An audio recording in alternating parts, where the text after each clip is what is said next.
Selamat bertemu kembali Bapak Ibu dan saudara-saudari sekalian. Senang rasanya kita dapat berkumpul di channel kesayangan kita semua, yakni channel Sang Penghujat. Di episode kali ini, kita masih melanjutkan pembelajaran dan penelaahan kita mengenai Alkitab, di Kitab Keluaran pasal ke-23. Seperti biasa, ada baiknya Bapak Ibu dan saudara-saudari sekalian menyiapkan terlebih dahulu Alkitab dan camilan yang dapat membuat nyaman dalam menyaksikan tayangan kali ini. Kami akan membacakan dari ayat pertama. Peraturan tentang hak-hak manusia, ayat ke-1. Janganlah engkau menyebarkan kabar bohong, janganlah engkau membantu orang yang bersalah dengan menjadi saksi yang tidak benar. Janganlah engkau turut-turut kebanyakan orang melakukan kejahatan, dan dalam memberikan kesaksian mengenai sesuatu perkara janganlah engkau turut-turut kebanyakan orang membelokkan hukum. Juga janganlah memihak kepada orang miskin dalam perkaranya. Di pasal ke-23 ini, oleh LAI diberi subjudul Peraturan tentang hak-hak manusia. Keseluruhannya terdiri dari 33 ayat. Di ayat ke-1 hingga ke-3 ini kita diberi sesuatu larangan oleh Tuhan Allahnya Israel, bahwa kita tidak diperkenankan, tidak diperbolehkan untuk menyebarkan kabar bohong. Kalau zaman sekarang hoax, kita tidak boleh menyebarkan hoax, tidak boleh membantu orang yang bersalah dengan menjadi saksi dusta. Ini adalah larangan dari Yahweh, Tuhannya orang Israel. Jadi kita harus benar-benar jujur, tidak boleh membelokkan hukum.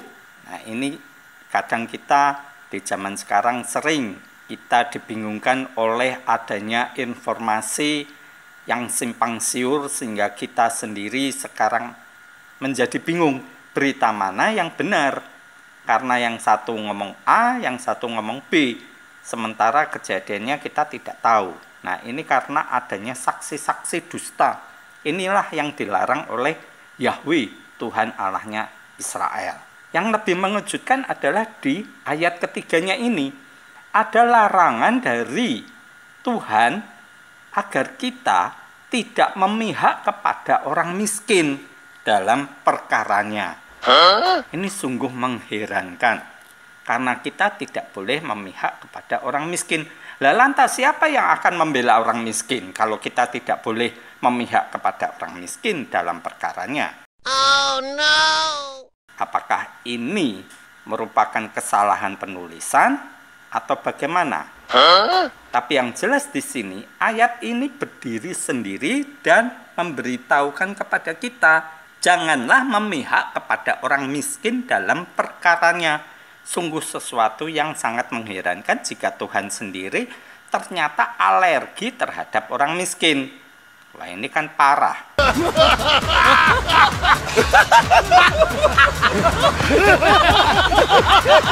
Jika memang hanya ayat ini yang kita pakai, dan memang ayat ini berdiri sendiri, mari kita lihat di ayat berikutnya, di ayat keempatnya, apakah masih berkesinambungan dengan ayat ketiga ini?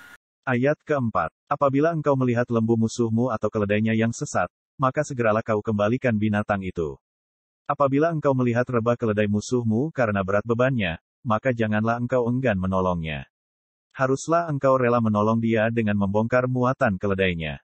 Di ayat keempat dan kelima ini kita melihat mengenai binatang yang dimiliki oleh musuh kita. Jadi tidak berkesinambungan dengan ayat sebelumnya, yaitu mengenai orang miskin. Jadi ayat ketiga tadi yang telah kita baca, bahwa kita jangan memihak perkara orang miskin, itu berdiri sendiri Bapak Ibu. Nah, ini sungguh mengherankan dan mengejutkan, karena ayat selanjutnya justru bercerita mengenai binatang yang menjadi milik musuh kita. Kita diharapkan untuk membantu meringankan beban dari binatang seperti lembu atau keledai yang mungkin tersesat dan juga bebannya berat, maka kita wajib untuk melakukan pertolongan dengan meringankan beban dari binatang tersebut. Ini bisa menyebabkan sesuatu yang salah sangka jika kita memang melakukan hal demikian. Bayangkan saja jika ini keledai dari musuh Anda. Ketika Anda membantu meringankan beban, bukankah Anda bisa dicurigai bahwa Anda akan mencuri barang-barang yang ada di binatang milik dia? Ya, ini nampaknya memang Tuhan Allahnya Israel kadang memberikan peraturan, tapi kayaknya memang tidak mikir.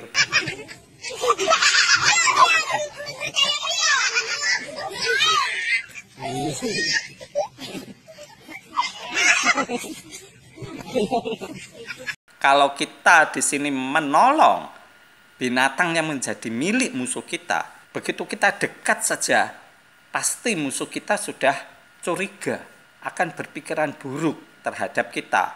Bahkan, apalagi untuk menolong, jangan-jangan kita akan diajak berperang, karena itu memang tempat wilayah dia tentunya. Nah, ini kan malah menjadi parah. Kalau kita mau menolong dan kita berkata baik-baik, ya itu bukan lagi musuh nantinya. Apakah memang demikian yang dimau oleh Yahweh Tuhan Allahnya Israel? Ya, kita lihat selanjutnya. Paparannya tergantung persepsi kita masing-masing. Memang bisa dianggap baik jika kita memang akhirnya membantu keledai atau sapi yang mengalami beban berat atau katakan tersesat jalannya dan kita kembalikan kepada pemiliknya. Bukankah demikian akan menjadikan kita berkawan dengan musuh kita, sehingga permusuhan itu tidak ada lagi. Jika dipandang demikian tentunya hal yang baik. Tapi alangkah ceroboh dan berbahaya jika akhirnya kita dicurigai bahwa kita akan mencuri atau melakukan hal-hal yang buruk dan akhirnya terjadi ya pertengkaran antara kita dengan musuh kita. Ya, ini sesuatu yang harus kita cermati dengan sebaik-baiknya. Kita lanjutkan di ayat berikutnya, di ayat ke-6. Ayat ke-6. Janganlah engkau memperkosa hak orang miskin di antaramu dalam perkaranya. Haruslah kau jauhkan dirimu dari perkara dusta. Orang yang tidak bersalah dan orang yang benar tidak boleh kau bunuh, sebab aku tidak akan membenarkan orang yang bersalah.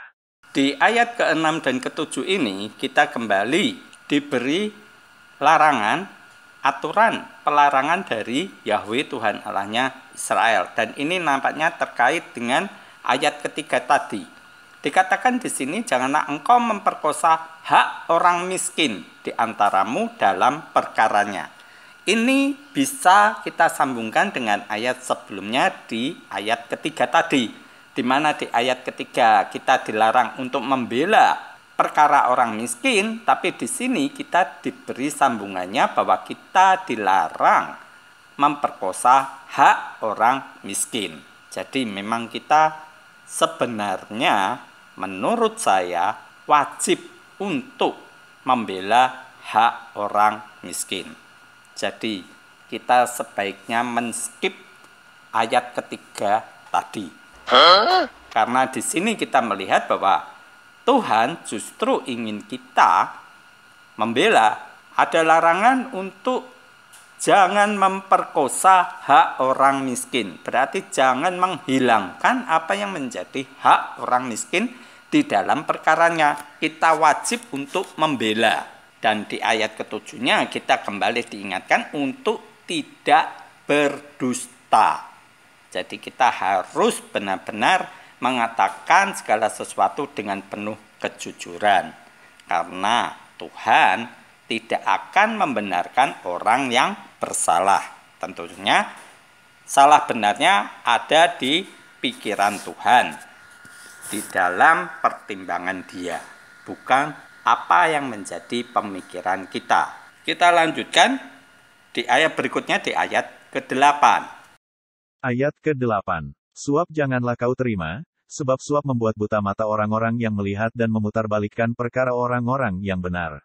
Di ayat ke-8 ini kita kembali disodori larangan dari Tuhan, bahwa kita tidak diperbolehkan menerima suap, karena suap itu membuat kita dapat memutarbalikkan perkara dari hal yang benar menjadi keliru, menjadi salah, sementara yang salah bisa kita anggap benar. Ini adalah kekuatan dari suap. Kalau orang menerima suap, dia bisa bersaksi dusta. Nah, ini yang dilarang oleh Tuhan. Tidak diperbolehkan kita menerima suap dengan dalih apapun. Di sini jelas tidak ada alasan apapun yang diperkenankan oleh Yahweh, Tuhan Allahnya Israel. Dan nampaknya suap ini sudah berlangsung lama. Kalau ini di zaman Musa, bahkan sampai sekarang ini sudah ribuan tahun. Dan ternyata suap sampai sekarang tidak pernah hilang. Di negara kita pun suap sampai sekarang masih tetap ada. Dan mungkin salah satunya kita sendiri inilah yang memberikan suap dan juga kita menerima suap. Nah, ini adalah larangan yang jelas dari Yahweh, Tuhan Allahnya Israel. Tinggal apakah kita mau menerima aturan ini atau tidak, terpulang kepada pemikiran dan iman kita masing-masing. Mari kita lanjutkan di ayat berikutnya, di ayat ke-9. Ayat ke-9. Orang asing janganlah kamu tekan, karena kamu sendiri telah mengenal keadaan jiwa orang asing, sebab kamu pun dahulu adalah orang asing di tanah Mesir. 6 tahunlah lamanya engkau menabur di tanahmu dan mengumpulkan hasilnya, tetapi pada tahun ke-7 haruslah engkau membiarkannya dan meninggalkannya begitu saja, supaya orang miskin di antara bangsamu dapat makan, dan apa yang ditinggalkan mereka haruslah dibiarkan dimakan binatang hutan. Demikian juga kau lakukan dengan kebun anggurmu dan kebun zaitunmu. Di ayat ke-9 hingga ke-11 ini, ada aturan yang menarik yang perlu kita cermati, dan nampaknya jika kita memang mampu melakukan hal ini, merupakan sesuatu yang saya anggap luar biasa. Kita lihat di sini, kita tidak diperbolehkan untuk memberikan tekanan kepada orang asing. Ini khususnya kepada orang Israel, karena mereka dahulunya juga orang asing di tanah Mesir. Mereka menjadi budak. Nah, mengalami perbudakan ini kan tidak enak.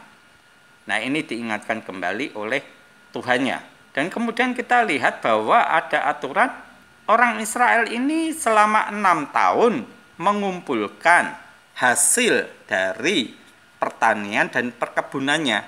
Tetapi pada tahun ke-7, mereka harus membiarkan tanah tersebut. Hasil apapun yang keluar dari tanah tersebut tidak diperbolehkan diambil, justru dibiarkan untuk orang miskin. Apabila itu kebun anggur atau kebun zaitun, jika berbuah, buahnya dinikmati oleh orang-orang yang tidak punya. Ini sesuatu yang sungguh luar biasa menurut saya. Bayangkan dalam 1 tahun, jika tanah itu diolah oleh orang miskin, pasti menghasilkan buah. Kita bayangkan jika sawah dalam 1 tahun bisa dipanen 2 atau 3 kali. Orang yang tidak memiliki tanah tersebut tetap bisa mendapatkan hasil selama 1 tahun. Bisa panen 2 atau 3 kali. Ya, saya rasa itu satu hasil yang boleh dikata memang tidak banyak, tapi diharapkan bisa membantu orang miskin tersebut. Dan ini memang seakan-akan ada aturan untuk melakukan kerjasama antara yang kaya dan yang miskin.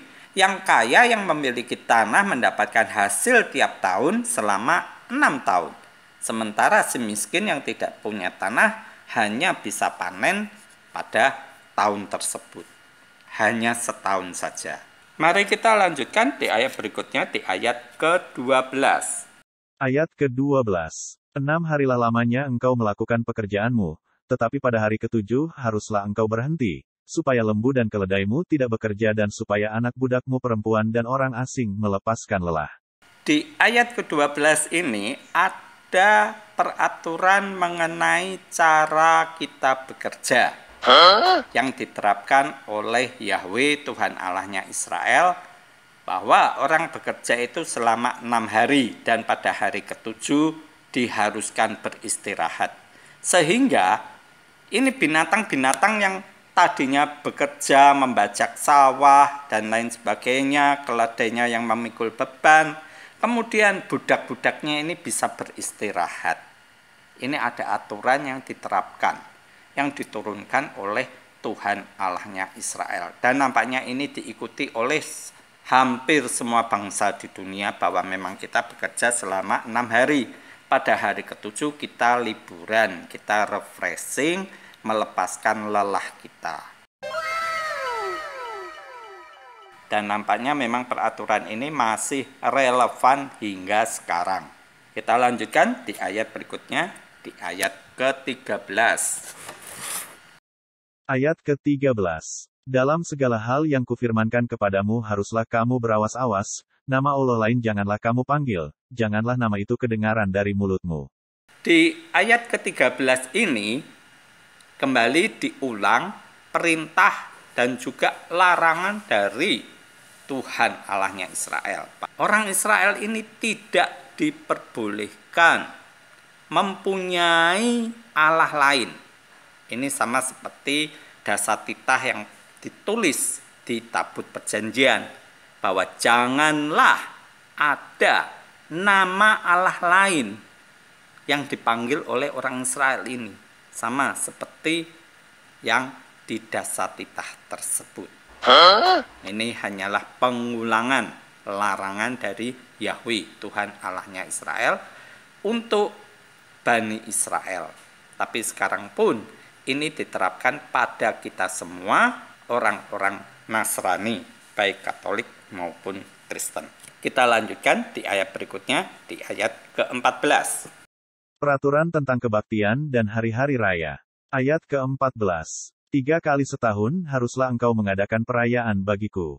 Hari raya roti tidak beragi haruslah kau pelihara, 7 hari lamanya engkau harus makan roti yang tidak beragi, seperti yang telah kuperintahkan kepadamu, pada waktu yang ditetapkan dalam bulan Abib, sebab dalam bulan itulah engkau keluar dari Mesir, tetapi janganlah orang menghadap ke hadiratku dengan tangan hampa. Oleh LAI diberi subjudul Peraturan tentang Kebaktian dan Hari-hari Raya. Di ayat ke-14 ini, Tuhan mengharuskan orang Israel di dalam setahun sebanyak 3 kali harus mengadakan perayaan bagi Tuhan. Salah satunya adalah Hari Raya Roti Tidak Beragi. Karena ini merupakan peringatan di mana mereka keluar dari perbudakan. Keluar dari tanah Mesir. Mereka harus merayakan Hari Raya Roti Tidak Beragi selama 7 hari. Mereka harus makan roti tidak beragi. Ya, roti mungkin yang roti tawar begitu, tidak ada rasanya, tidak ada raginya. Jadi mungkin ya hambar, sesuatu yang tidak enak. Dan juga diharapkan bahwa mereka ketika menghadap kepada Tuhan tidak boleh dengan tangan hampa. Nah, ini maksudnya gimana? Apakah harus membawa persembahan? Lantas persembahan macam apa yang harus diberikan kepada Tuhan? Bukankah Tuhan itu pemilik semuanya? Mengapa Tuhan harus minta-minta? Nah, ini sesuatu yang perlu kita renungkan. Apakah ini dijabarkan di ayat berikutnya? Mari kita lanjutkan di ayat ke-16. Ayat ke-16. Kau peliharalah juga hari raya menuai, yakni menuai buah bungaran dari hasil usahamu menabur di ladang. Demikian juga hari raya pengumpulan hasil pada akhir tahun, apabila engkau mengumpulkan hasil usahamu dari ladang. 3 kali setahun semua orangmu yang laki-laki harus menghadap ke hadirat Tuhanmu Tuhan. Janganlah kau persembahkan darah korban sembelihan yang kepadaku beserta sesuatu yang beragi, dan janganlah lemak korban hari rayaku bermalam sampai pagi. Yang terbaik dari buah bungaran hasil tanahmu haruslah kau bawa ke dalam rumah Tuhan, Allahmu. Janganlah kau masak anak kambing dalam susu induknya. Di ayat ke-16 hingga ke-19 ini diberikan informasi dan juga larangan-larangan. Kita lihat di ayat ke-16-nya ini, ada hari raya lain yang harus dilakukan oleh umat Israel. Mereka harus merayakan hari raya menuai dan juga hari raya pengumpulan hasil pada akhir tahun. Kalau hari raya menuai ini, mereka menuai buah bungaran dari hasil usaha menabur di ladang. Dan kemudian pada waktu hari raya pengumpulan hasil di akhir tahun, mereka mengumpulkan hasil usaha juga dari ladang. Jadi ada 3 macam hari raya, yakni yang pertama hari raya roti tidak beragi, kemudian hari raya menuai, dan hari raya pengumpulan hasil. Selama 3 perayaan ini, orang laki-laki Israel harus menghadap Tuhan. Ini disebutkan menghadap kehadirat Tuhanmu, Tuhan. Nah, ini karena memang kesulitan dari LAI, entah mengapa dia tidak menuliskan nama Yahweh, tapi dituliskan Tuhanmu, Tuhan. Tuhan dalam huruf besar semua. Ya, sesuatu yang memang ini kekonyolan atau entah bagaimana, tentunya LAI mempunyai alasan tersendiri. Ya, biarlah LAI sendiri yang akan menjabarkan jika memang mereka melihat video yang saya buat ini. Kemudian ada larangan dari Yahweh, Tuhan Allahnya Israel, di ayat ke-18 ini. Janganlah kau persembahkan darah korban sembelihan yang kepadaku beserta sesuatu yang beragi. Nah, ini ada larangan lagi untuk tidak menggunakan ragi pada darah korban sembelihan. Padahal darahnya ini sebenarnya adalah hanya untuk dipercikan atau entah bagaimana, karena kita juga belum melihat secara sempurna aturan demikian. Tetapi ada juga larangan mengenai lemak. Lemak korban hari raya tidak boleh bermalam sampai pagi. Berarti lemaknya ini harus dibakar. Dan di ayat terakhir, di ayat ke-19, hasil buah bungaran harus dibawa yang terbaik. Dan ada juga larangan, jangan kau masak anak kambing dalam susu induknya. Ini larangan-larangan di dalam mengolah sajian persembahan kepada Yahweh, Tuhan Allahnya Israel. Nah, ini kembali saya tekankan kepada Anda semua, Bapak Ibu, saudara-saudari, bahwa ini adalah aturan yang kita lihat dan kita baca bahwa ini diterapkan karena memang Tuhan Allahnya Israel berfirman kepada Musa dan disampaikan kepada Bani Israel. Apakah benar demikian? Kalau kita memang melihat, membaca, memang demikian adanya bahwa ini adalah aturan yang diterapkan oleh Yahweh, Tuhan Allahnya Israel melalui Musa. Tetapi, jika kita nantinya sampai kepada bacaan yang lain, kita akan melihat bahwa sebenarnya aturan-aturan ini hanyalah hoax, kebohongan semata. Nah, ini tentunya akan mengejutkan kita semua. Apakah kita akan mempercayai ayat-ayat ini yang kita baca sekarang ini, ataukah kita akan mempercayai perkataan nabi yang lain? Nah, ini tentunya akan menjadi perenungan yang mendalam. Mari kita lanjutkan di ayat berikutnya, di ayat ke-20. Janji dan teguran kepada Israel. Ayat ke-20. Sesungguhnya aku mengutus seorang malaikat berjalan di depanmu, untuk melindungi engkau di jalan dan untuk membawa engkau ke tempat yang telah kusediakan. Jagalah dirimu di hadapannya dan dengarkanlah perkataannya, janganlah engkau mendurhaka kepadanya, sebab pelanggaranmu tidak akan diampuninya, sebab namaku ada di dalam dia. Tetapi jika engkau sungguh-sungguh mendengarkan perkataannya, dan melakukan segala yang kufirmankan, maka aku akan memusuhi musuhmu, dan melawan lawanmu. Sebab malaikatku akan berjalan di depanmu dan membawa engkau kepada orang Amori, orang Het, orang Feris, orang Kanaan, orang Hewi dan orang Yebus, dan aku akan melenyapkan mereka. Di sini oleh LAI diberi subjudul janji dan teguran kepada Israel. Dari ayat ke-20 hingga ayat ke-23 ini juga ada informasi dan juga ada larangan dari Yahweh Tuhan Allahnya Israel yang disampaikan Musa. Di sini Yahweh mengatakan bahwa dia mengutus malaikat berjalan di depan Bani Israel ini untuk melindungi mereka sampai kepada tempat yang disediakan oleh Tuhannya. Dan orang-orang Israel ini harus mendengarkan suara malaikat tersebut, karena malaikat ini merupakan utusan dan membawa nama Tuhan.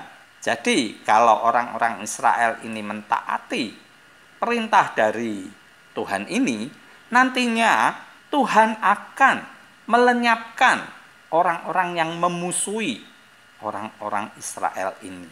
Dan di ayat ke-23 disebutkan, malaikat ini akan membawa orang-orang Israel kepada orang Amori, orang Het, orang Feris, orang Kanaan, orang Hewi, dan orang Yebus. ini ada 6 bangsa yang akan menjadi lawan dari orang-orang Israel, dan Tuhan Allahnya Israel ini akan melenyapkan bangsa-bangsa ini. Ya, sesuatu yang memang telah kita tahu dari perkataan Yahweh Tuhan Allahnya Israel ini sebelumnya di pasal-pasal awal, bahwa memang Musa diutus untuk membebaskan orang Israel dari perbudakan dan menuju ke tanah Kanaan sebagaimana yang telah dijanjikan. Dan tentu saja kita akan melihat apakah kembali Tuhan Allahnya Israel ini menepati janjinya atau tidak. Karena kita tahu bahwa Tuhan Allahnya Israel ini telah menjanjikan tanah Kanaan kepada Abraham, kepada Ishak, kepada Yakub, kepada Yusuf, saudara-saudaranya dan juga keturunannya, sampai sekarang tidak terbukti. Nah, apakah sekarang kita disodori lagi hal ini, janji ini akan terbukti atau tidak? Mari kita lanjutkan di ayat berikutnya, di ayat ke-24. Ayat ke-24. Janganlah engkau sujud menyembah kepada Allah mereka atau beribadah kepadanya, dan janganlah engkau meniru perbuatan mereka, tetapi haruslah engkau memusnahkan sama sekali patung-patung berhala buatan mereka, dan tugu-tugu berhala mereka haruslah kau remukkan sama sekali. Tetapi kamu harus beribadah kepada Tuhan, Allahmu, maka Ia akan memberkati roti makananmu dan air minumanmu, dan aku akan menjauhkan penyakit dari tengah-tengahmu. Tidak akan ada di negerimu perempuan yang keguguran atau mandul. Aku akan menggenapkan tahun umurmu. Di ayat ke-24 hingga ke-26, ini ada larangan tapi juga ada janji yang diberikan oleh Yahweh kepada Bani Israel ini. Di ayat ke-24 ini merupakan ulangan, mengulangi lagi apa yang telah disampaikan Yahweh kepada Musa. Dan itu terdapat di tabut perjanjian di dasar titahnya, bahwa mereka tidak boleh sujud menyembah kepada Allah lain. Ini dimaksudkan adalah Allah dari bangsa-bangsa yang tadi disebutkan di ayat sebelumnya. Ada Allah Tuhannya orang Het, orang Amori dan sebagainya. Dan mereka diharuskan memusnahkan patung-patung sesembahan dari bangsa-bangsa lain tersebut. Harus diremukkan sama sekali. Nah, inilah sesuatu yang kemudian sampai sekarang disikapi oleh agama lain, terutama ISIS, Al-Qaeda, Taliban dan sebagainya, ketika mereka memusuhi yang tidak sealiran, tidak sepaham dengan mereka, mereka membakar gereja dan kemudian melakukan pembunuhan, ya karena meniru apa yang terjadi di ayat ini, bahwa Yahweh Tuhan Allahnya Israel memang memberikan perintah ini. Oh no. Ya, ini sesuatu kekeliruan, bahwa memang perintah ini diturunkan khusus untuk orang Israel, tetapi ini diambil dan ada di dalam ajaran mereka. Karena memang kita tahu bahwa sumber dari agama Islam pun mengambil Taurat. Ceritanya sama, mereka percaya kepada Abraham, Ishak, Yakub dan juga kepada Musa ini. Dan ini ada ajarannya yang diturunkan oleh Yahweh kepada Musa. Dan tentu saja umat Islam pun percaya akan hal ini.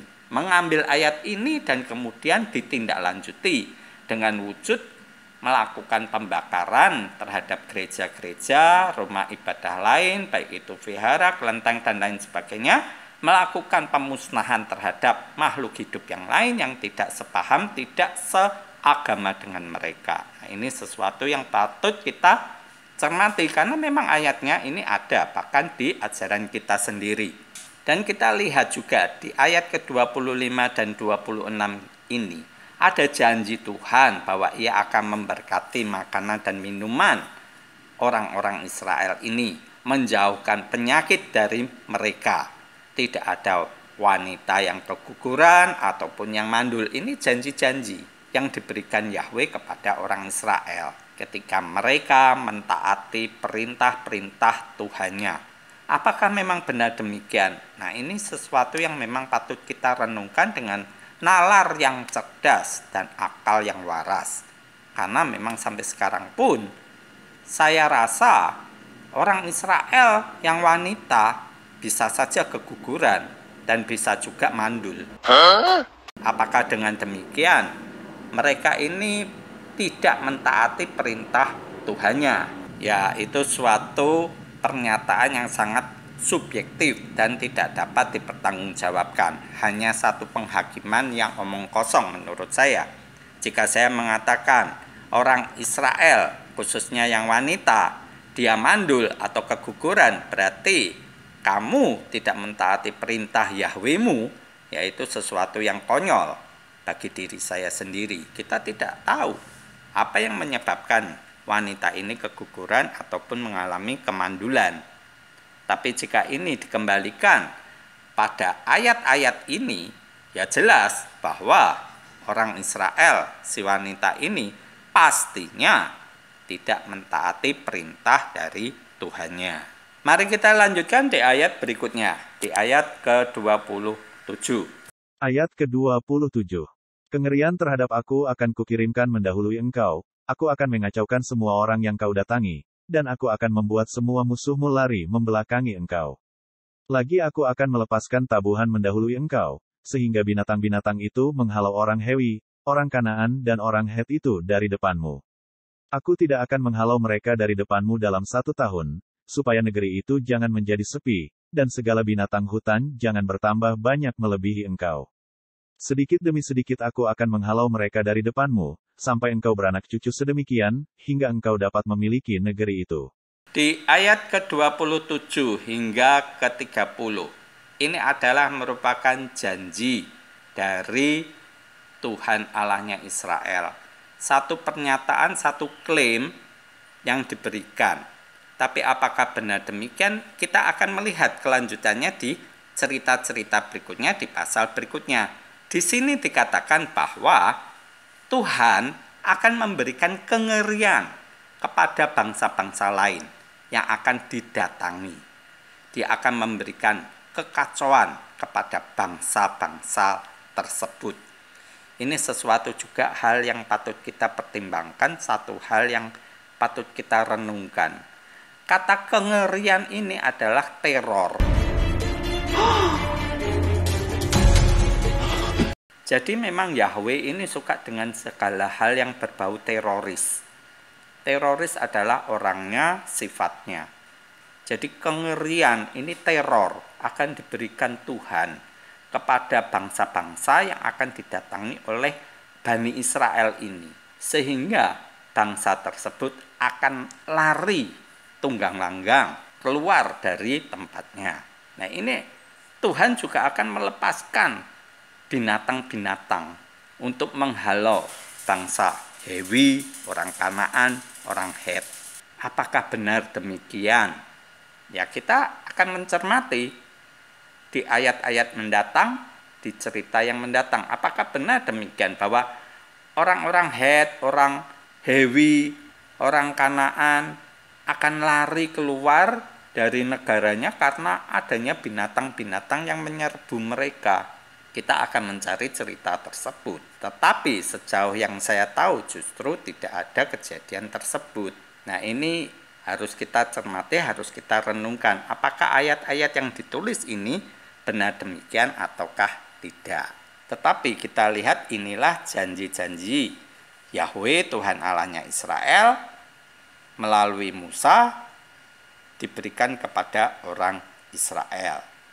Kita lanjutkan di ayat berikutnya, di ayat ke-31. Ayat ke-31. Aku akan menentukan batas daerahmu dari Laut Teberau sampai Laut Filistin dan dari Padang Gurun sampai Sungai Efrat, sebab aku akan menyerahkan penduduk negeri itu ke dalam tanganmu, sehingga engkau menghalau mereka dari depanmu. Janganlah mengadakan perjanjian dengan mereka ataupun dengan Allah mereka. Mereka tidak akan tetap diam di negerimu, supaya mereka jangan membuat engkau berdosa kepadaku, dengan beribadah kepada Allah mereka, sebab tentulah hal itu menjadi jerat bagimu.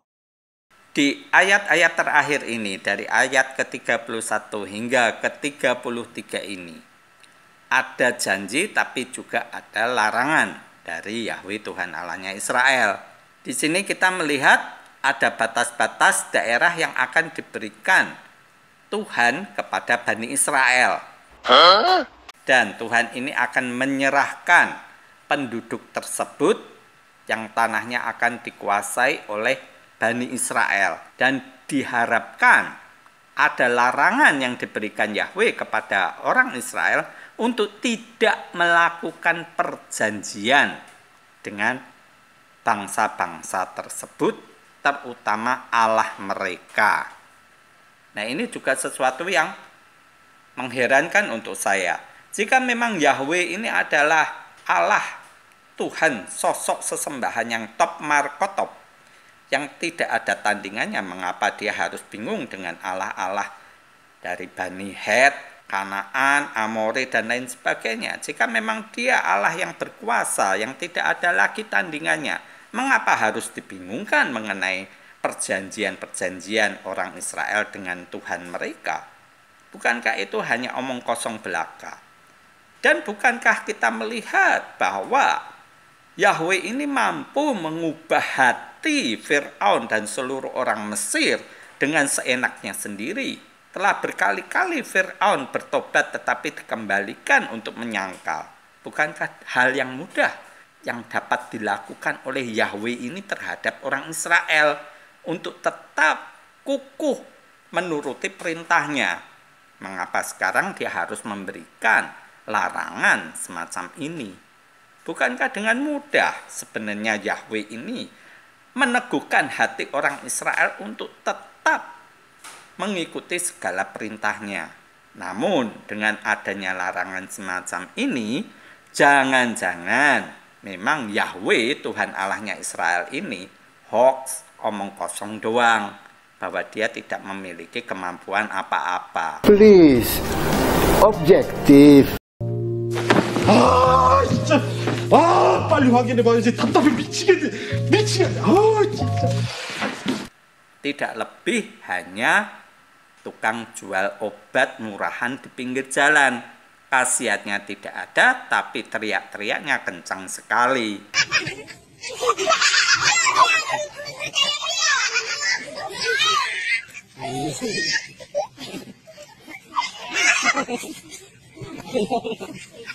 Ya, Bapak Ibu, 33 ayat dari pasal 23 dari kitab Keluaran ini telah kita teliti, kita telaah satu persatu, dan kita telah melihat apa yang dapat kita terima, dapat kita temukan dari cerita ini.